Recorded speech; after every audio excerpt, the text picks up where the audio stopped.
what's happening now in Syria is that it's becoming very crowded. You have too many powers, and the conflict is winding down, right? It's clear that the big powers don't want the regime to be toppled, right? They When you say want the crowded, when you say crowded, you're talking about crowded with political interest, because it's right. also kind of depopulated with the refugee Oh fleet. yeah, yeah, of course. No, but we're talking about big power Yeah. plays and regional countries, and it's gotten too uh, we've gotten to a point where there is a stalemate, right? But the Israelis are pissed that the Iranians are just spreading their influence throughout Syria. They can't have that.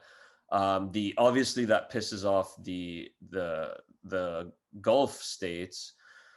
They don't want to see Iranian influence and power grow, but Yeah. it's just that the conflict is winding down. We know that the big powers don't want the regime to be toppled. They think that okay, we're going to get to a point where we're going to have some kind of political settlement and then reconstruction can begin.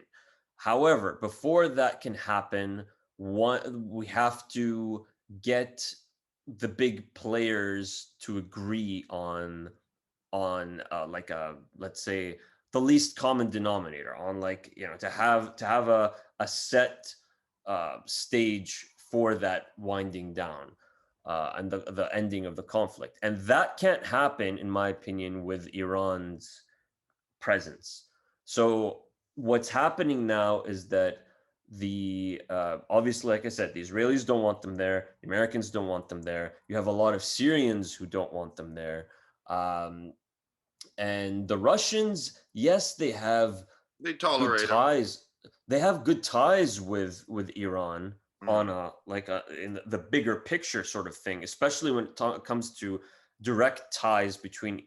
If we're talking about Russian ties in Iran or Russian interests in Iran Yeah. and trade ties and all that. But when it comes to Syria, even the Russians are getting pissed off because they're starting now. You're seeing that the regime itself is, well, at some point was getting split in half in terms of who's backing which side of the regime. So one half of the regime was being backed by Russia and the other half by Iran. And with time, as time has progressed, more and more of the Russian-backed side of the regime is, I guess, what the best way to put it is the the Russian-backed side of the regime is gaining more and more power, So you're saying, and wait, you're saying half of the regime. So you're saying that the Syrian ruling party is divided between on what lines? Like, where do well, you draw? so Like, how? Where are the halves drawn? So, for example, Bashar Assad's wife, Asma al-Assad, she is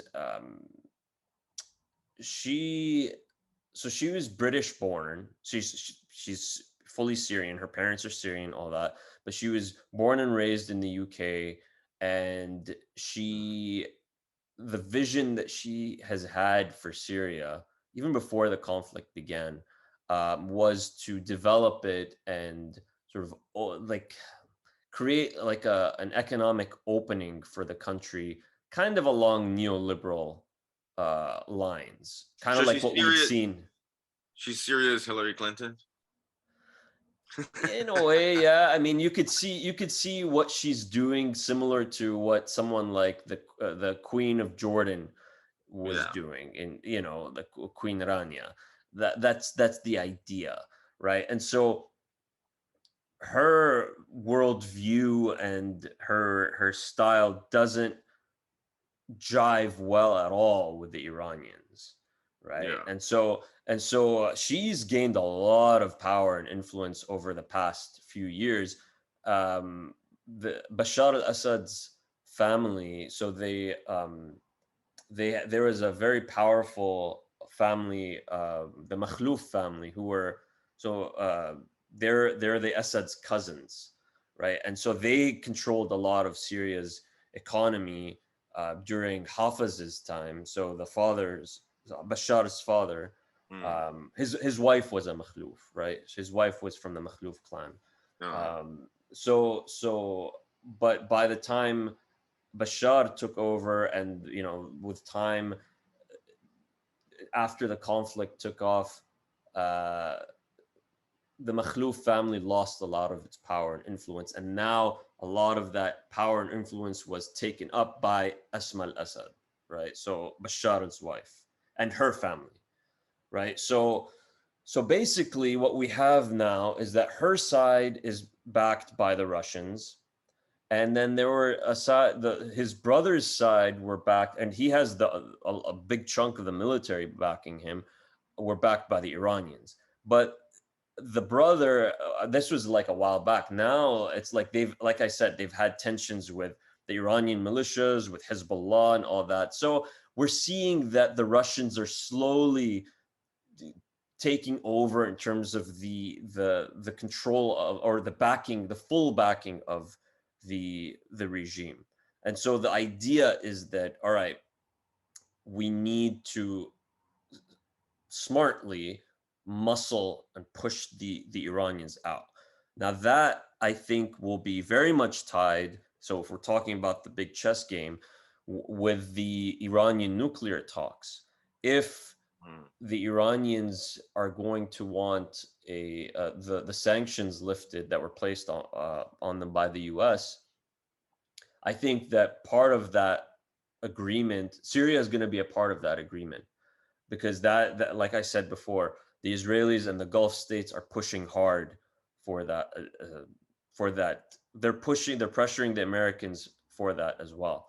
So what and I think also that we might expect something similar in Lebanon as well. Like we're gonna have an episode on Lebanon soon, but Lebanon is just failing completely as a state. But well, it Syria, has been for a long time. right, but now it's just it's Yeah. becoming like unlivable. So I think that that's what I expect is going to happen, and I think that the exchange that Bashar al-Assad and like the regime will do, that what they're willing to give up is, so take out, to push out the Iranians, and to return to like this detente of some sort with Israel. Maybe like not, maybe not formal ties, of course, but going back to the old status quo. Um, in exchange for Reconstruction. So the only side that's, I guess, up until not recently, that we think would be willing and able to rebuild Syria financially would be the Gulf states, as well as maybe some support from the West. And that's not going to come for free, obviously. Yeah. So so But China wants there's to get in there. China wants to get in there. So here's the interesting thing about China. China recently, they sent a delegation to Syria, and there was like a lot of attention paid to that. However, China, when you look at its patterns in terms of how it deals with other countries and all that, China's foreign policy has been traditionally focused on economics. Where can we go to build massive Chinese projects, right? Mm, Dams, bridges, ports, what have you, infrastructure, as well as a lot of Chinese investment in local companies and just Chinese companies opening up shop and all that. mm, That they like to focus on areas where there wouldn't be any problems when it comes to political instability, right? And so it doesn't necessarily have to, they could be poor countries, but mm. where the political situation can be easily controlled. The ideal scenario for China is always those states, these countries that are financially very successful and are being run and administered successfully. So according to their standards. So what I Yeah. mean by that, like the Gulf states. So yeah, China has great ties with Iran on paper, and they recently talked about having like developing all these trade ties and deals and all that.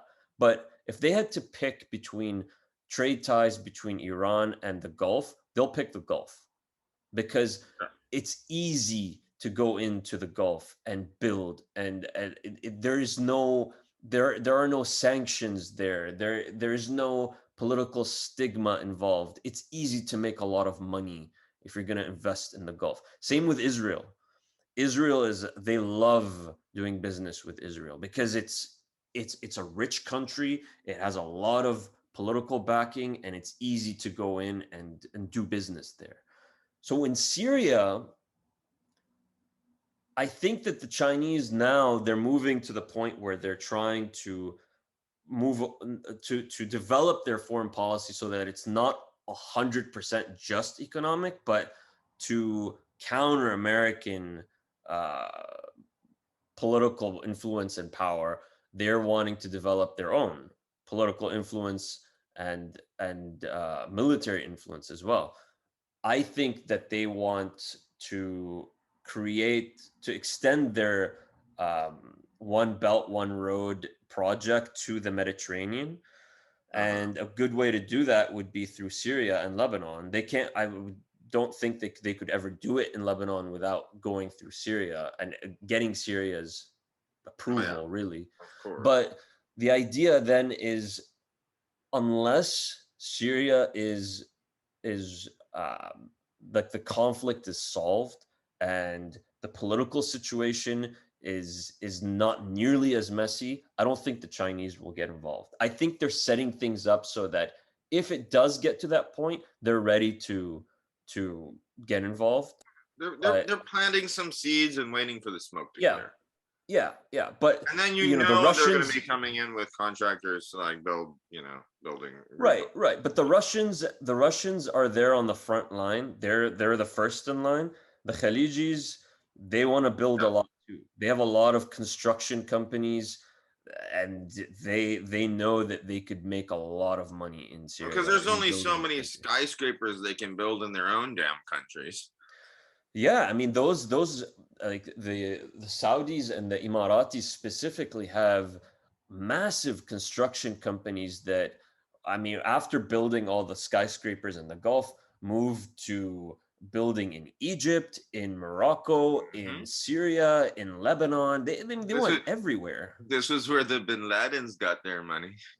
Yeah, the Bin Ladens, I mean that's a They massive were they were company. construction. It was building shit, Yeah, I mean they and it I mean it's a all massive goes company. round and round and round.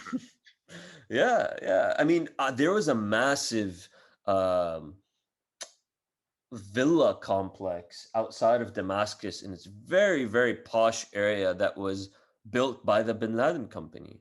You know, it's just right there in front of you. The name is right there. It's another one. Another Emirati company is A'mar. That's a very famous one too.